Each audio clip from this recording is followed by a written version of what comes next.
Hi folks, we're back again. Oh, my hair is making me hot. Oh, once I decided to cut off my hair. And somebody said to me, no, don't cut your hair, don't cut your don't cut your hair, but sometimes it makes my neck hot. Anyhow, it needs the root of it needs grooming. So welcome back. So we're going to delve into chapter 33 now. He found Miss Atwell in their drawing room, serving on his. He found Miss Atwell in her drawing room, sewing. On her nose, her glasses, a late acquisition. So she just started wearing glasses now. You back alone, Mr. Haynes? Where is Mrs. Rose? She went into the Immaculate Conception to pray. Poor soul, poor soul. Come on in, Mr. Haynes. Haynes told her briefly of their ill success, but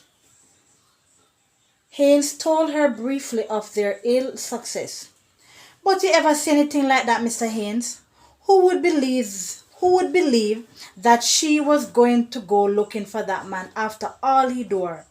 2 nights she in bed next to me and she ain't sleep. Every time I open my eyes, she up or she praying.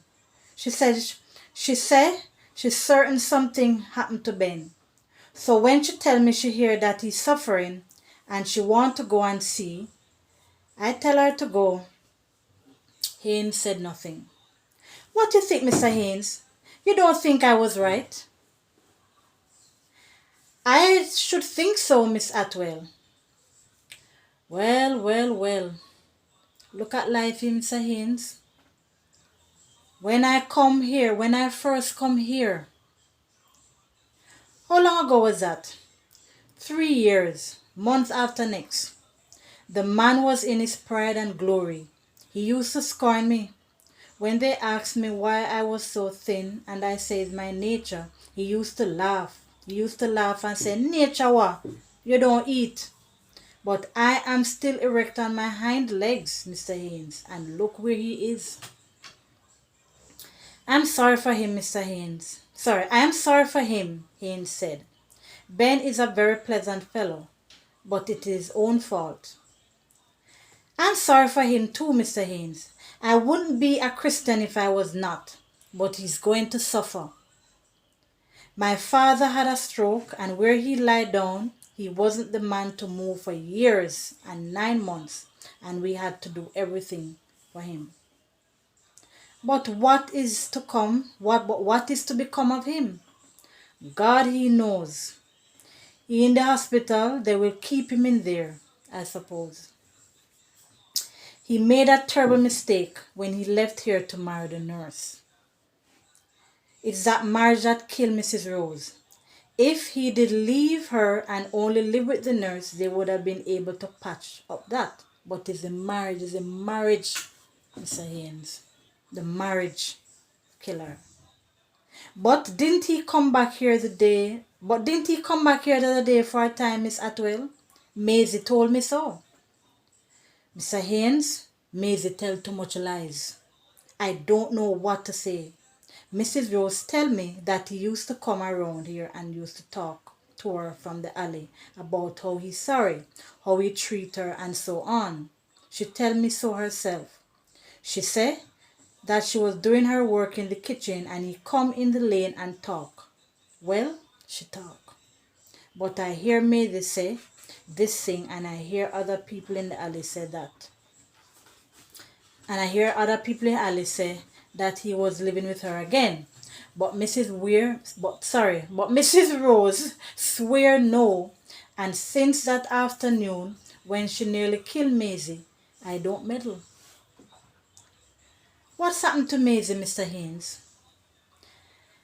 I really don't know, Miss Atwell, said Haynes. He called her Miss Atwell to soften the rebuke. She took off her glasses, put her work aside and remained silent. Then she spoke again. Mr. Haynes, look at life. Look at life. here today and don't know where tomorrow. I remember the other day you come here. I was inside and I only hear your voice talking to Ella. And I say, well, I ain't see him, but his speech is like a nice young man. I don't know how you stand all this, Mr. Haynes. If I was you, I would have gone long time ago. Haynes made a non-committal gesture with his hands. Poor Mr. Ben, continued Miss Atwell. Yes, Mr. Haynes. As you say, I'm sorry for him. Man that is born of woman has but a short time to live and is full of misery. The words of the scripture, Mr. Haynes, is true words. And not only man but woman.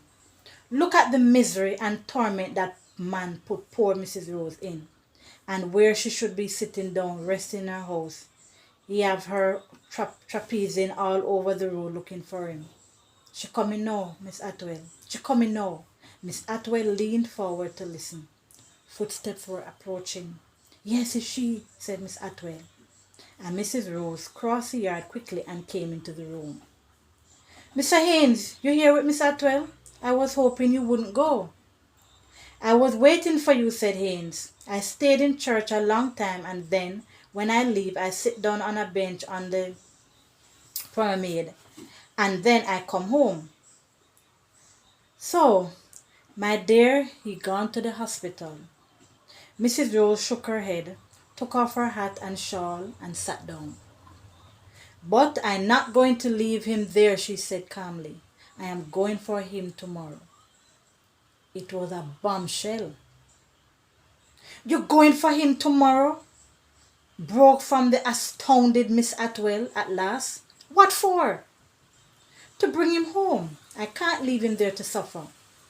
Mrs. Rose spoke as one whose mind was irrevocably fixed. Miss Atwell lifted her bird-like head and stared at Mrs. Rose, turned to stare at Haynes, and then stared at Mrs. Rose again. But, she began, and stopped. Mr. Haynes, Mrs. Rose addressed herself directly to him. I couldn't leave him there. I couldn't do it. All my mind is to bring him back here. So what you say? You don't think I better do what my mind give me to do? If you want to bring him here, Mrs. Rose, I don't see why you shouldn't. I'm glad to hear you say so, Mr. Haynes. Miss Atwell had grasped each arm of her chair and was looking from one to the other of them as if they were a pair of lunatics. Miss Atwell, said Mrs. Rose, as if you're not pleased. In her voice was an immense patience. Don't think it will make any difference to you here. Speech came to Miss Atwell at last. God forbid, Mrs. Rose. It isn't that I am thinking of Mr. Haynes. It isn't that. As there is a God above me, it isn't that. But you has me surprised, Mrs. Rose. When you leave here, you tell me you was only going to see him, and I find out if he want anything and come back. Yes, so I say, but I didn't see him, and I went in the Immaculate Conception, and when I came out, I sit down on the promenade and asked God what to do, and he showed me. Mr. Ben has nobody else. Sorry. I asked God what to do, and he showed me. Mr. Ben has nobody else? Haynes asked. He and his family fall out from the time he take up with me. They find he was too good for me. Is only me he have. You are going for him, Mrs. Rose, but he is a very ill man, and perhaps you had better leave him for a few days. That is what I was thinking too, Mr. Haynes, interposed Mrs. Atwell. He going to want a lot of minding. Who going to mind him, Mrs. Rose? You can barely struggle with the cakes. Look at the work you have to do. Leave him till he a little better. If the hospital give him to me, I'll take him. I will manage, Miss Atwell. I will manage. God will help me. I will manage. You will need his help, said Miss Atwell. You have enough on you already. And now to take him? Heh, Mr. Haynes.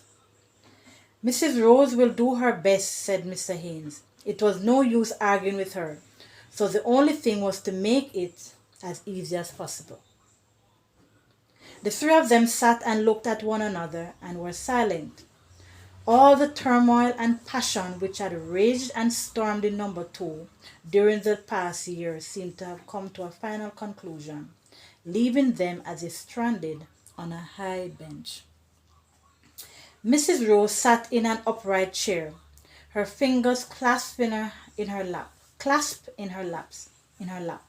her shoulders bent and leaning forward, very tired, but no sign of mental conflict on her face, only a calm determination. Miss Atwell sat in a rocking chair, but upright and sharp as a terrier on watch. Haynes sat in another little wooden chair by the door. An old kerosene lamp flickered on a small table in the center. The room contained nothing else. All the neat furniture Haynes had seen on the first day had long ago been sold or pawned. Mrs. Rose began to speak. So we will pause there and we'll be back for part 3.